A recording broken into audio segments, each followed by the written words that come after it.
Myself Dipti Ramnani, Associate Professor Chemistry, STC Government College, Ajmer. Today we will study the topic of thermodynamics, BSc Part 2nd, and we will continue from concept of work and heat, कार्य और ऊष्मा की धारणा। कार्य और ऊष्मा की धारणा क्या है? इसको पढ़ने के लिए ऊष्मागतिकी में इसे समझना बहुत ही आवश्यक है। कार्य और ऊष्मा के संबंध में हम निम्नलिखित बातों का ध्यान रख सकते हैं कि कार्य और ऊष्मा तंत्र की सीमा पर उत्पन्न होते हैं। कार्य और ऊष्मा की जो है वो अवस्था परिवर्तन के दौरान उत्पन्न होते हैं। कार्य और ऊष्मा को परिपार्श्विक पर हुए प्रभाव के द्वारा व्यक्त कर सकते हैं। कार्य और ऊष्मा दोनों ही एल्जेब्रिक क्वांटिटीज़ होती हैं और इनकी जो वैल्यूज़ होती हैं वो पॉजिटिव और नेगेटिव कुछ भी हो सकती हैं। कार्य और ऊष्मा दोनों की अवस्था परिवर्तन के पथ पर निर्भर करते हैं। ये अवस्था फलन नहीं है, इन्हें ऊष्मागतिक राशियाँ नहीं माना गया है और विशेष परिस्थितियों को छोड़कर Q और W का हम डिफरेंशिएशन और इंटीग्रेशन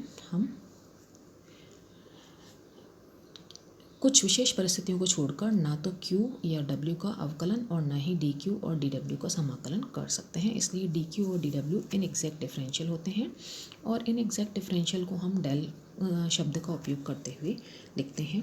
अब हम पढ़ेंगे what is concept of work, कार्य की धारणा क्या है। When the state of any system is changed, then energy of system is also changed and it can be represented by work. हम ये कह सकते हैं कि जब किसी तंत्र की अवस्था में परिवर्तन करते हैं तो तंत्र की ऊर्जा भी परिवर्तित होती है और ये जो ऊर्जा का परिवर्तन होता है वो कार्य के द्वारा व्यक्त किया जाता है। और यदि तंत्र के द्वारा सराउंडिंग पर कार्य किया जाता है तो तंत्र की आंतरिक ऊर्जा कम हो जाती है, परिपार्श्विक जो सराउंडिंग की एनर्जी वो बढ़ जाती है। इसके विपरीत यदि सराउंडिंग अगर सिस्टम पे कार्य करता है तो तंत्र की एनर्जी अधिक हो जाती है और सराउंडिंग की एनर्जी कम हो जाती है। तो जो वर्क है वास्तव में किसके प्रभाव को व्यक्त करता है? एक्सटर्नल फोर्स, किसी भी एक्सटर्नल फोर्स के प्रभाव को व्यक्त करता है।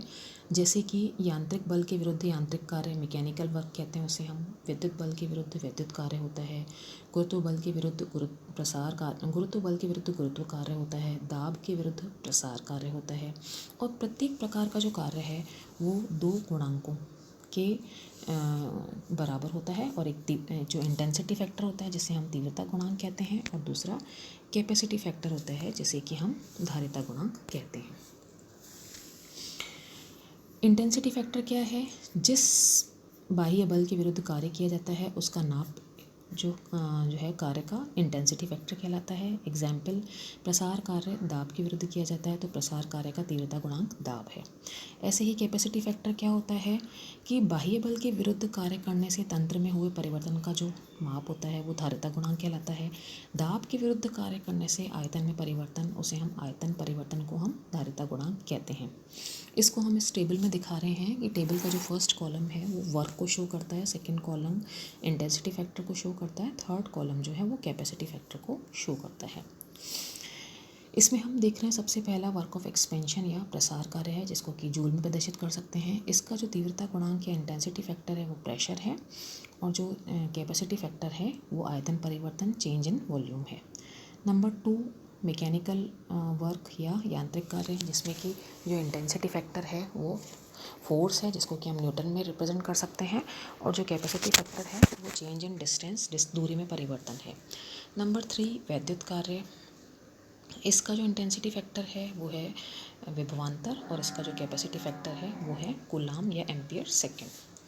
नंबर 4 है ग्रेविटेशनल फोर्स या गुरुत्वीय कार्य जिसका इंटेंसिटी फैक्टर है गुरुत्वीय बल या ग्रेविटेशनल फोर्स और कैपेसिटी फैक्टर है ऊंचाई या हाइट।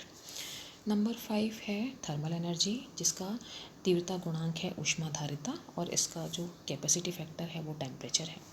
तो इस तरह से दोनों के गुणनफल के द्वारा हम कार्य को प्राप्त कर सकते हैं। उपरोक्त टेबल से ये स्पष्ट है कि जो कार्य की जो विमाएँ होती है, डायमेंशन होती हैं, वो ऊर्जा की विमाओं या डायमेंशंस के समान होती है और CGS मात्रक में कार्य की इकाई जो होती है वो अर्ग होती है, डाइन सेंटीमीटर होती है। अब हम पढ़ेंगे what is work of expansion. Work of expansion क्या है? ठोस और द्रवों में प्रसार कार्य होता है ठोस और द्रवों में प्रसार कार्य गैसों की अपेक्षा बहुत कम होता है। इसलिए अगर हमें वर्क ऑफ एक्सपेंशन पढ़ना है तो गैसेस में पढ़ेंगे। प्रसार कार्य की गणना गैसों के लिए की जाती है। प्रसार कार्य को हम दाब आयतन कार्य भी कह सकते हैं या प्रेशर वॉल्यूम वर्क भी कह सकते हैं। इसके लिए हम एक भारहीन घर्षणहीन पिस्टन लगा सिलेंडर की कल्पना करते हैं, जैसा कि चित्र में दिखाया गया है। इसमें एक आदर्श गैस की निश्चित मात्रा भरी हुई है और इस गैस का प्रेशर मान लिया कि P है।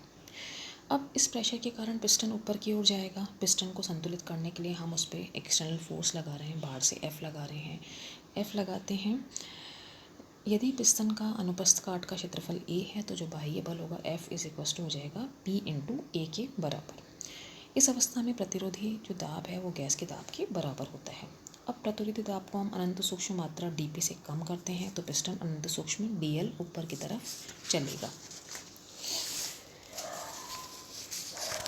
और इस तरह से हम कार्य की गणना कर सकते हैं। कार्य क्या होता है? प्रतिरोधी बल इंटू दूरी।